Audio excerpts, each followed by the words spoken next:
we have a love-hate relationship with this topic. It's probably more hate than love, but I think it'll be a juicy one to unpack. What did we call this episode? Fast growth. Fast growth, fast cash. Yeah. Yeah. Yeah. And I think that's because let's not say every business, but businesses at some stage go through, I need cash and how do I get it? And it's nice to hear maybe some home truths, and it's nice to hear the strategy, but there's also often things that we've stopped doing. And I think that that's where it often leads to this problem. Well, an analogy to think about is, if you woke up on a Monday morning and thought, I need to lose 2 kilos this week, you could do that. You absolutely could do that. But the chance that you're going to find those 2 kilos the week after is really high, because anything that you can do to lose 2 kilos in a week is probably not going to be sustainable long term. No. Laxatives, cigarettes, starvation, lemon detox. That's why all those fad things, they don't work long term, because it doesn't fix the actual problem. And it's the same in business. When you go, what do I need to do? It might be I'm 5,000 short on my BAS, or I've got a credit card bill, or I just my bank account's empty. What can I do to get money in fast? Or just my business is in a shit position. What do I need to do fast? It's Yeah, that's right. What's that saying? Anything that's quick to come is quick to go. Quick to go, yeah. And I think that True. if we think about like why this happens, the root cause of this situation comes from the things that we do. Like, it's a representation, isn't it, of things that we've done in the past. So it could have been within the last 2 weeks, 3 weeks, but it's actually usually back further. And I think it's about putting things on repeat so it never happens again, that we never get into that position and we think, quick, how do we get some fast money in the bank? Because when you're asking the question, how do I get $5,000 in so I can afford to pay my BAS by the end of the month? The real question, the quality question that should be addressed is, why didn't I have enough money for my BAS in the first place? What was it? What was the cause of that? And I think as coaches and good coaches, I think a shit coach will say, sure, I'm going to teach you strategies to bring in $5,000. Whereas a good coach should say, I can teach you how to do that. Let's spend half of our time today talking about that, but let's spend the other half of time breaking the patterns in the past, like you mentioned, that it's going to actually fix the problem that is. Because, and like for an example, the BAS, it could be that you haven't set your bank accounts up properly, but even if you did have your bank accounts, there wasn't enough money to put in there in the first place. Why? It's because your team are not productive and your wages are high.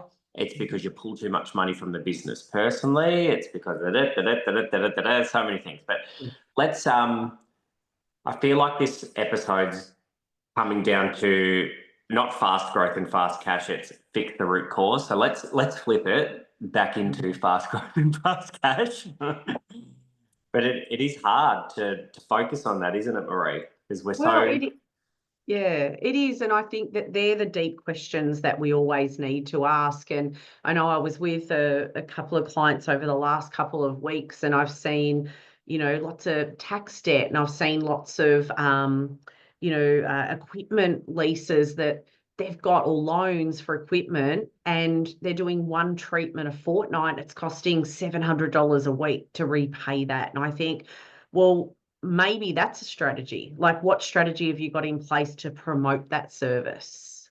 And the thing is, from one clinic to another, the value of that machine doesn't change. They're amazing. They do amazing things for your skin. But the thing that does change is the strategy. So if you don't have a good strategy, and put it this way, I was speaking to a client only this week, and she said, I do look around at what's happening in the industry, and we don't have hi Few, we don't have this, we don't have that, we don't have a pico laser or whatever. And she said, I feel like I'm missing an opportunity. And I said, but you've told me your team don't sell retail. You know, Yeah. you've told me that 50% of your business are nail clients, or all you do is waxing and you don't sell any of the products on the shelf. What makes you think that the team are going to get behind a $300 service? Yeah, it's no different to a hairdresser that I remember speaking to a lady a little while ago, and she said, oh, what I want to be known for is hair extensions. And I said, oh, great. How many do you do a week? And she goes, oh, probably do one a fortnight, if that. And I'm like, okay, so what's the strategy? I don't know, I just get busy. So we get busy over here doing the regular clients in whatever you're doing, but we're not promoting the thing that costs us money or makes us money. That's that debt that's overarching your business that's stopping the growth, but we're not promoting it enough. 100%. So Yeah. I've got some unpopular ideas. Good. Let's talk about unpopular. Unpopular. Popular. I wanna be popular. What movie is that off? I don't know, but don't sing it. Popular. Maybe I don't know where this is even posted. I think we posted everywhere. What's what popular? What movie is that off? Come Something back to that. something the kids watch. Anyway, unpopular because I suppose people are really fussy with discounting services and the aggressive tactics to bring in money fast. They can often be a bit cheap and nasty, but Mm.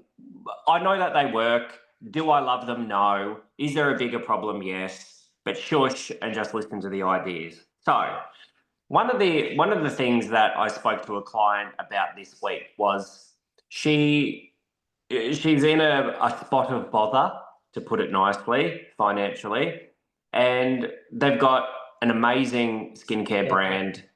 They've got skin needling, they've got peels. They've like their menu of skin treatments fits on an A4 page with all the description. They've Wow. got lots of stuff that they can Wow. offer, but they're doing a piddly amount of skin treatments. They're basically,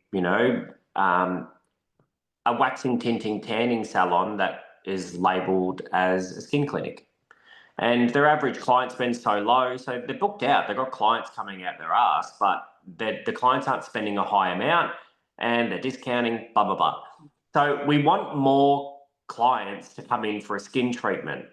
And instead of going high end to skin needling and the very high end peels, I said the team need to cut their teeth on the lower end services. They ain't going to sell a $500 skin treatment when they can't even sell a moisturizer to a skin client. It's not going to happen.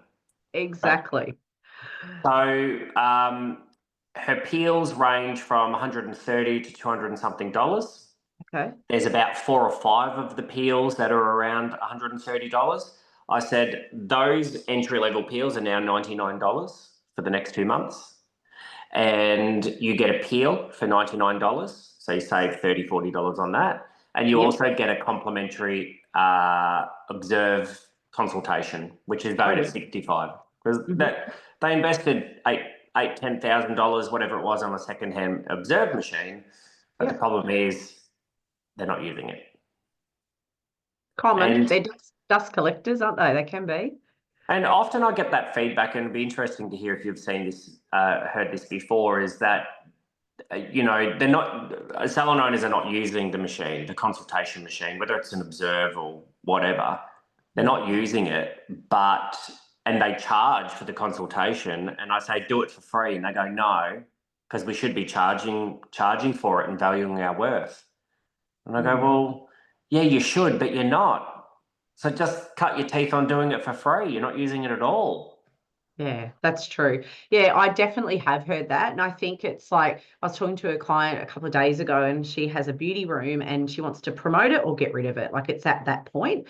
And I think there's so many of us go through a stage where we think, should I keep a service? Should I not? Like this is a whole section of the business on top of hairdressing. And I said to her, you've got 140 people coming in a week. If you gave every single client a $50 voucher off the $160 facial that you do, you would still be in profit and out of that 150 people over 2 months, because we worked it out, then she would have what's that, 150, 600, so it's 1,200 people come in, receive a voucher on arrival, not on exit. And when you receive that voucher, close the sale by booking it in at the end and track it within an inch of its life. Because yes, that's giving money away. Yes, that is a form of discounting, but it's no different to putting your money into, say, a Facebook ad and actually not getting a result. Because at the end of the day, you could get the people, but they're a cold audience. These are people that like, know, and trust you, and they're already walking into your business. So if you could track that with an inch of its life, and not a client goes by without that gift voucher being given to, you couldn't not be doing and filling your facial room. And I think we've got to get past that mindset of, I don't like to discount, it cheapens my brand. Babe, you're cheapening your brand by doing nails all day and offering shit consultation. The proof's in the pudding. Your clients aren't coming back. You've got gaps in the book. That's cheapening your brand more than putting an offer together. So there.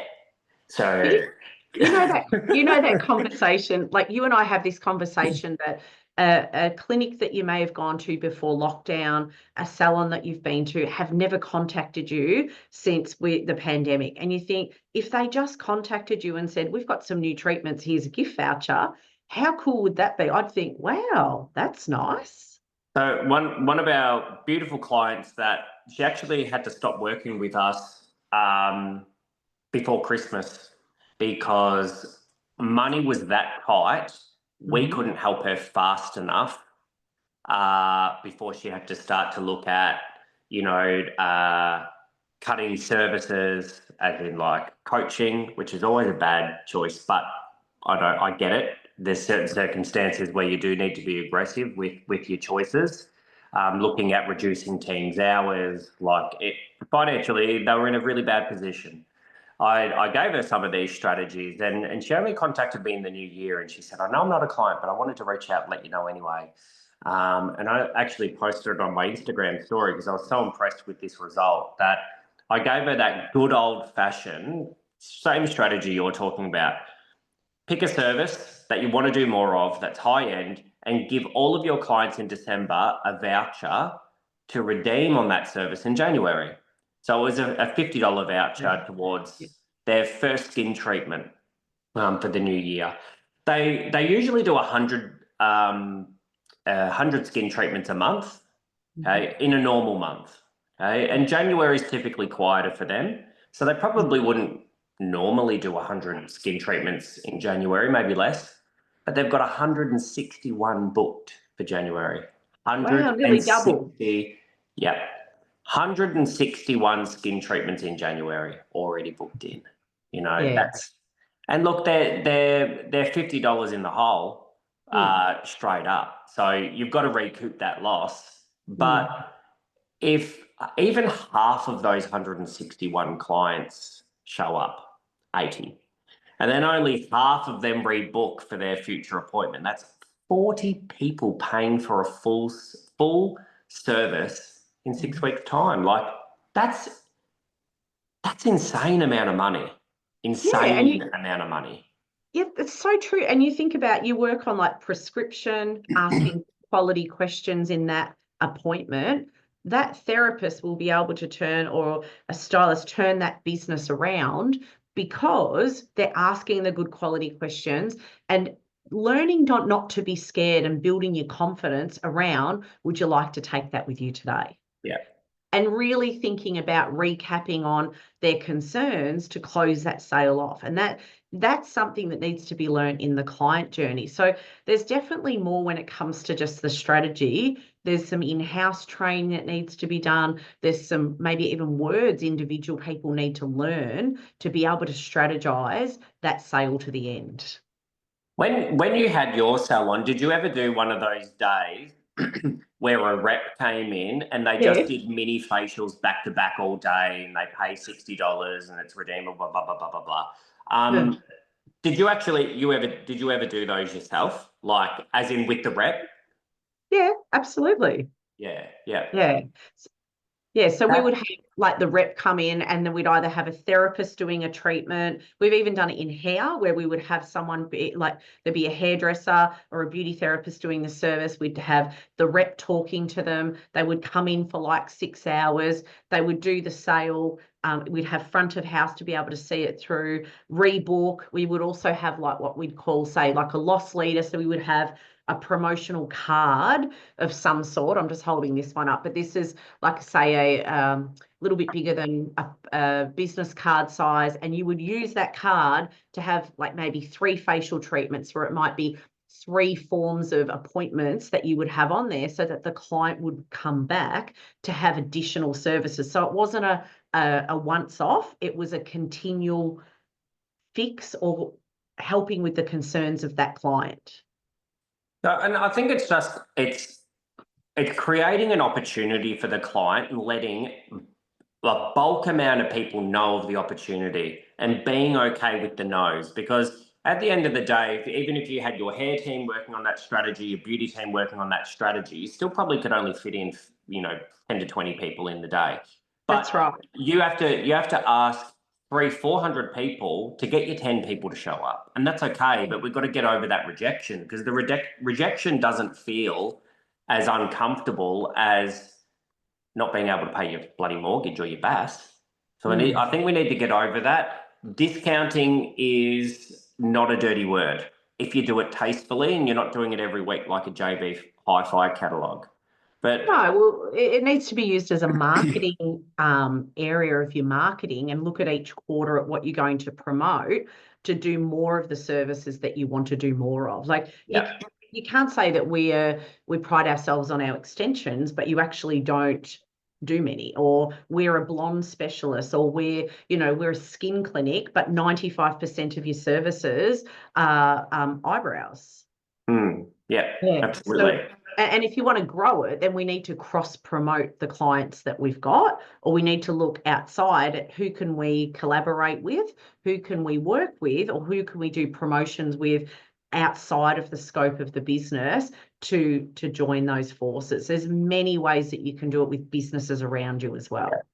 And I think the reason why you don't is because you're stressed and you're so stuck in the mud that you can't think of these strategies, because you're effectively rendered dumb when you're stressed. You can't think straight, and that's the issue.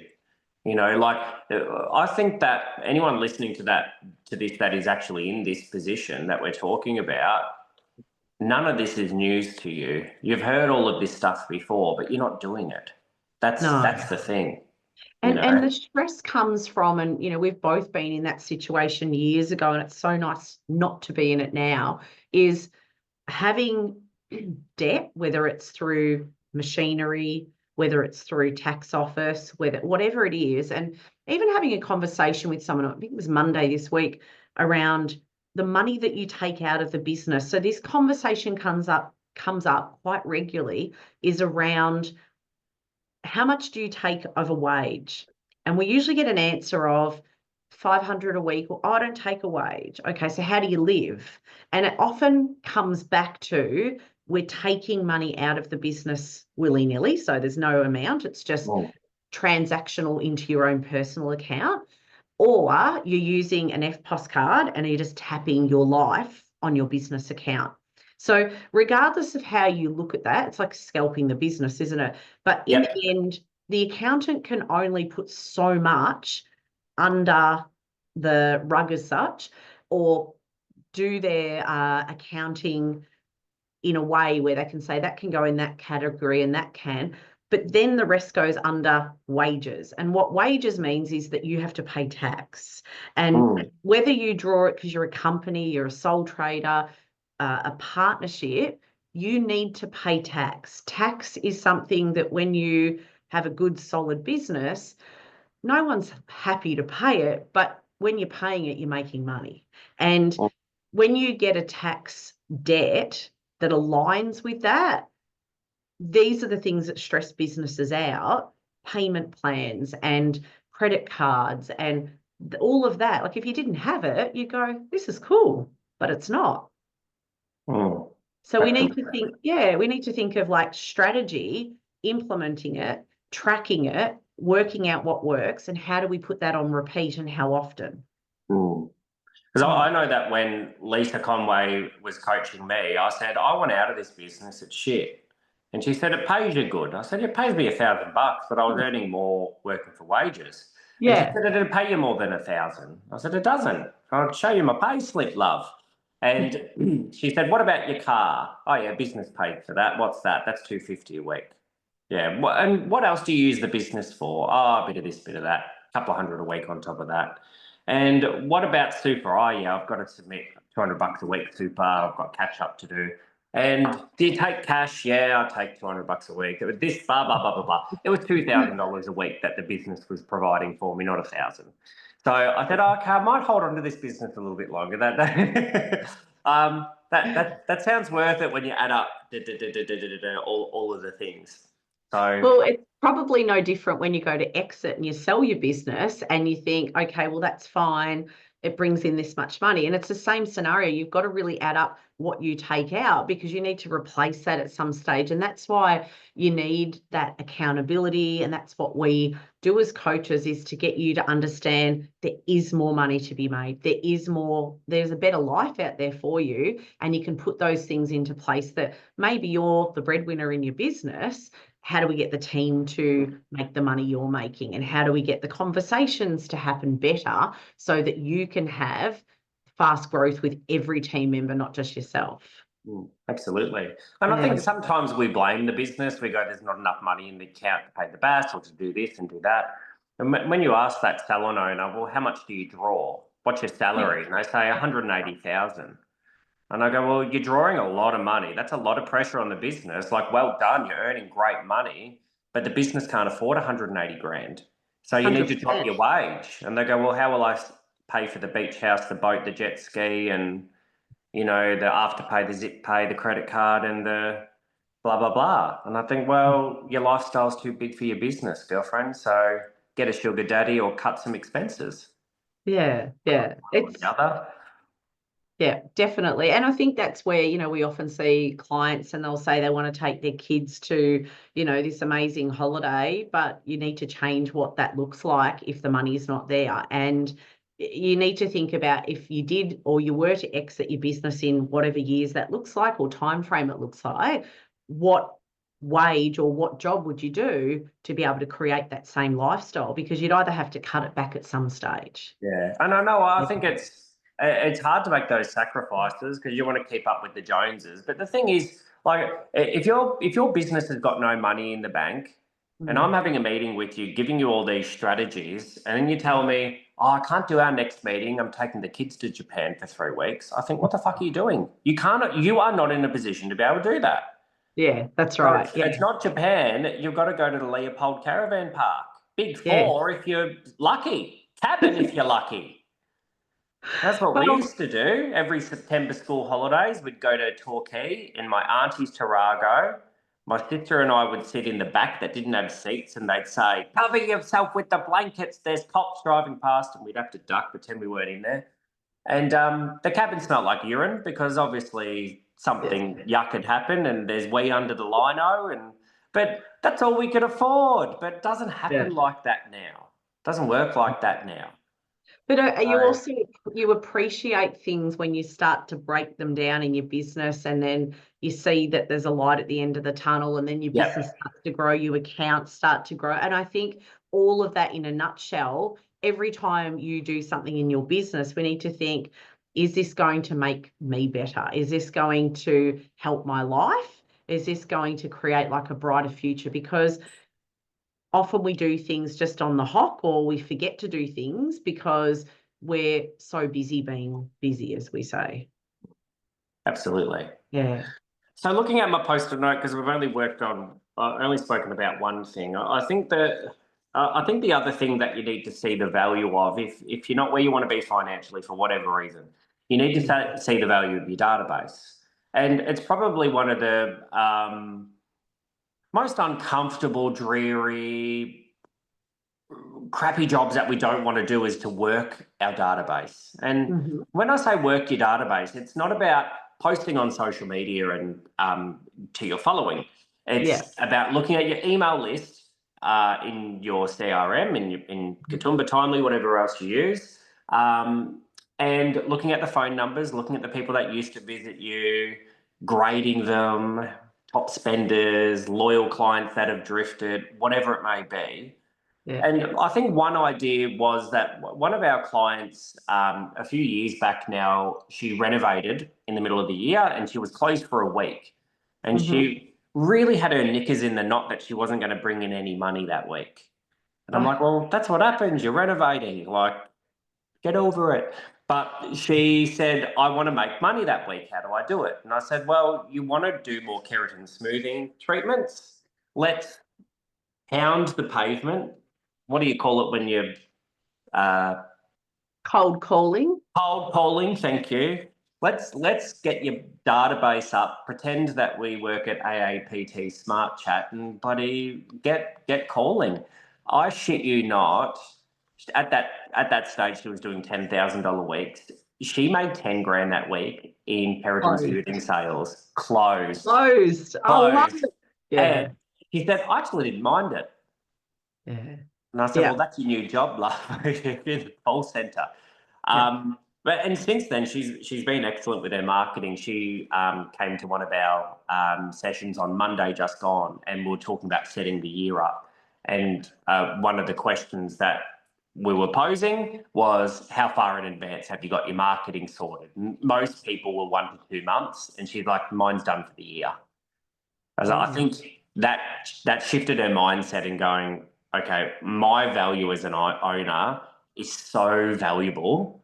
I get such a good return on the time that I spend marketing, even more so than when I work on the floor. Because I can tell you, her whole team was bringing in $10,000 a week. She did it single-handedly from home with her mobile. Wow. Yeah, it's interesting, isn't it? And even like it's so cool. Even thinking about things like productivity. So when we look at your services that you do, thinking about, yeah, okay, we might have done a price increase 6 months ago. And if you work with us as clients, you may have looked at your service statistics and, what things don't bring you in profit. Like we can really help you deep dive into that. Maybe even if you did it 3 months ago, what are you doing about that in the last 90 days? If you've still got services that aren't at 75%, they're not making you $120 to $150 an hour, then why would you keep doing them? And it can be different in every business. Like I remember working with a client on this particular thing, and her eyebrow waxes she was too scared to put up. So we looked at her service stats, and she did more combination of color. So I'll say like a color, so brow tint and a brow wax together, that we've actually removed the eyebrow wax off her service list and combined, because I think it was something like $25 she was charging for brow wax and taking too long to do it, and being this perfectionist and letting them leave with a beautiful brow thing put through their brows. And then she could do a brow tint and a color, brow tint and a brow wax in the same amount of time. And then what would happen is it would like $43. So I'm like, we'll do more of them. So she just did it as a complete package. So you need to really work on that back end of your business to find out what's not profitable. It's interesting because last year there was a client that does the notorious nail services. Oh, yes. So biosculpture gel and, whatever else. And of course, it wasn't profitable. Mainly, it wasn't the price's fault. It was the timing of the team. They were just slow and they didn't want to get faster. So it was a couple of thousand a week, let's say $3,000 a week in nail services. And we worked out that it's costing about $3,000 a week to perform those services. So the one scenario that we spoke about, you could stop doing nails next week and she'd go from a $10,000 week to a $7,000 week. But financially, profitably, she'd be no worse off. No. Because she gets the 7,000 with all her other services. The nails bring in the extra 3 to get her to 10, but there's no profit made on that 3. So why do them? Yeah, and they're not all like that. Like we look No. after clinics that have it and they're profitable, but they've gone in at the high end where a lot of salons that do nails, they've come in at a low end and then they struggle to put that price up. And that's where it's not profitable. And it can be like lots of services, you know, someone that doesn't charge for toners and then all of a sudden they say, oh, how am I going to put them up? I'm like, well, what are you just going to give things away all your life? Like you have to charge your worth. And that's what's important in business is you don't just keep saying, oh, here you go, take that, take that, take that. It's not about that. It's actually charging for things. Clients don't expect it. They just don't know. It's the price you charge at the end. Yeah, absolutely. Yeah.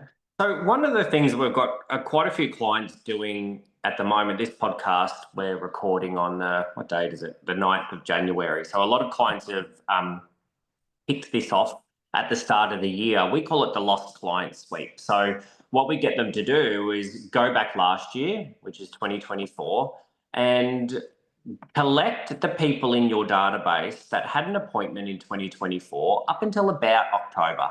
Because if you haven't looked after them Yeah. since October last year, they're lost. So send them an offer.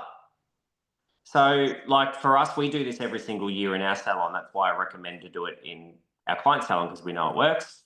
We have 900 and something people, so 950 people on our list that we've sent an offer out to. Wow. And all it is if you have a cut and color, you'll get $50 off your next booking. If you have just a cut and blow dry, you get $25 off your next booking. Click this link so we can track it. We usually get, and you know what, out of 950, you might think this result's pretty dismal, but anywhere from 20 to 30 people book in. But, I'm on my phone. Work this out for me, Marie. Oh, good. Yeah. If we got 25 people Mm-hmm. spending $210, which is our average client spend, 25 multiplied by 210. 5,250. So that's an extra 5,250 in January that we wouldn't have had. Yeah, exactly. And the thing is that can pay a business's super, it could pay wages for a week, it could pay, every business is different. It could pay your stock bill, it could top up your bank account, it could be many things that can do. And I think that's where it comes back to there needs to be strategy that needs to be tracked. You need to look back, you need to look at the history, you need to look at the pricing, we need to look at all aspects of business of why it's not always about cutting costs. And I think it's a big thing that accountants will drive home to you is cut back, cut back. Learn how to grow, learn how to change your business and learn the things that need to be done in the back end. It's often what we don't enjoy doing it as a rule. Some people do, but there's not a lot we see that love it. And I think learn to love it, learn to look at making some sacrifices around spending some critical time doing that each week. It is gold. Absolutely. It's funny. It must have been in December. It came up in my news feed. Marie Drever's listed something on Facebook Marketplace, and it was a speaker. And I thought, yeah, and I'll screenshot it and say, "Do you need to loan some money, love? At times tough." So if you're not using stuff, flog it off. I've got things that are worth a ridiculous amount of money that I don't use. Like, do you know what I did? insane. I sold 3 things and I paid for a flight. How's that? Oh, did you? Yeah. Well, this is the Good. thing. Like, if you don't need it, why? And I think we all go through. You think, why do I need that? Why do I need? So we sold 3 things. You put the money aside, and then you can pay for something that you really want. And you could save it. You could do what you want. And I think how cool is that if you can do it? Absolutely. Yeah, I've got a funny story about selling things back in the old day and the people that I've led into my house to pick things up. You think, oh my God. Anyway, whatever. So where am I? Back to my list. I've been playing with this Post-it note, fiddling around with it. I keep on misplacing it. So the root cause, your personal break even. Sometimes it's not your business's fault. I think we've spoken a lot about hair extensions, keratin smoothing, facial treatments, like the high-end things. But I think the last thing that I think we need to address is that sometimes, depending on the quality of your database and your following, they don't want skin treatments. You've never spoken to them about it in the salon. You've never Yes. spoken about keratin smoothing hair extensions with your audience before. So what about your entry-level services? So if you were able to work your database with an offer for like an eye trio, so, you know, you might get your brow shape, brow lamination, lash lift and tint for this price, called celebrity eyes or whatever you want to name it, influencer eyes, I'm not sure. But put a package together, discount it, and offer that to your database. It might even be going, I don't want to market to grow facial waxing, but I also don't want to default on my mortgage, so I'm going to get those in because they're easier to get in. Yeah, and you put a goal against, like with your team, around how many of those packages that you want to work on. Everyone's focused on it. Like you're focused as a team to get really, really clear, or clear as a business owner on what you're wanting to achieve. Like you could do it with hair and look at all your clients. It's probably more haircut clients. So all the clients that are coming in for a haircut, we could package that with blow wave scalp massage treatment, like really package it and, you know, start your year feeling amazing. And this is what the package is. You could have front of house. You could contact clients through text message, and fill your day. Like juniors could be doing the scalp massages, really honing in on making sure and capitalizing that our whole team is productive. And that's what's important. Absolutely. And I think I was going to mention this before, that one of our new beautiful clients, there's about a $5,000 gap a month that she was losing. She wasn't hitting break even. And the simple strategy for her was to put your prices up, because you have them for 2 years, because you're scared. So the price increase would bring in an extra $4,000 a month. So, Wow. so that left $1,000. So then we put together an offer for skin treatments. Yes. So they were $100 each. So they needed to sell 10 of those per month to hit the $1,000 minimum. Yeah. So that's 2.5 a week, and she's got about 8 on 10. So as a team, they need to just charge the new prices. And as a team, they need to work together to sell 2.5 of these packages a week. As a team, not individually, as a team. And they look after 700 clients a month. So if you can't get 10 to say yes to a $100 facial out of your 700, something's wrong. Yeah, and it's that charge your worth, isn't it? Like we often get hesitant about price increase and putting that in place. And, you know, as Andrew Griffiths says in his book, someone needs to be the most expensive. It might as well be you. And I think it's so true. Like, why do we self-doubt the clients that we have? I think for me, if I've ever put a price increase in place, or I've seen it in another salon, usually they say, oh, no one really said anything, or one person did. And I think that small majority to lose 4,000, like you've just mentioned, why would you worry about it? And you know what? If you get some clients leave because you put your prices up, there wasn't much keeping them there anyway. No. You know, like they were right on the threshold of leaving anyway. So don't get your knickers in a knot about that. So yeah.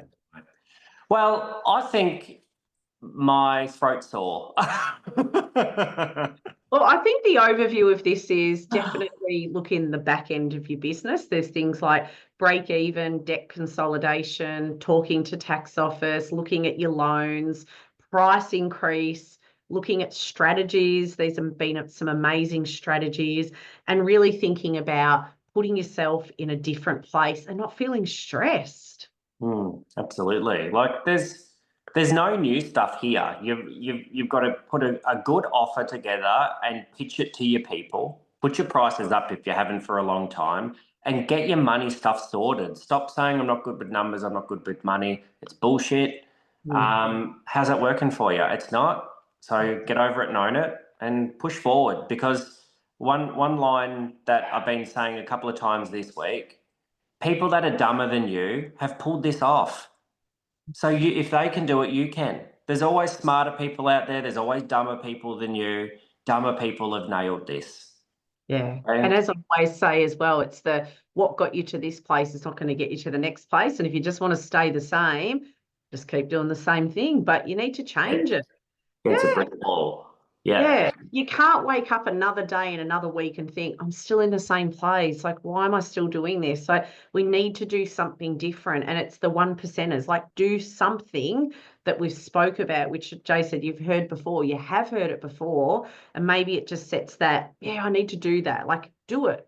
And it can often be that when your mindset's shot and you're really lacking confidence, it can often be that you are prepared to choose staying the same and unhappiness over the uncertainty of change. You know, and Correct. that's why people stay in shit relationships, because they Yeah. go, at least the shit is predictable and I know what I'm getting. Whereas if Yeah. I was to leave him, that's so uncertain that the uncertainty scares me of making those decisions, so I'll stay in the shit. Yeah. 100%. Yeah, definitely. Yeah. Anyway, so make the money, leave your husband, pay your bills, put your prices up. That's enough from me. Join for next week for more relationship advice from Jake.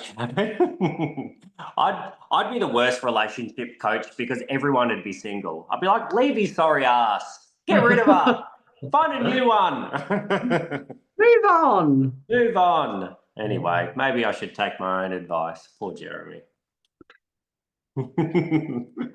All right. See you next week. Bye-bye. Oh, yeah. What are we meant to say? Like, subscribe, share, refer, leave us a review, subscribe. What else? Leave a lovely review. I think that's the one.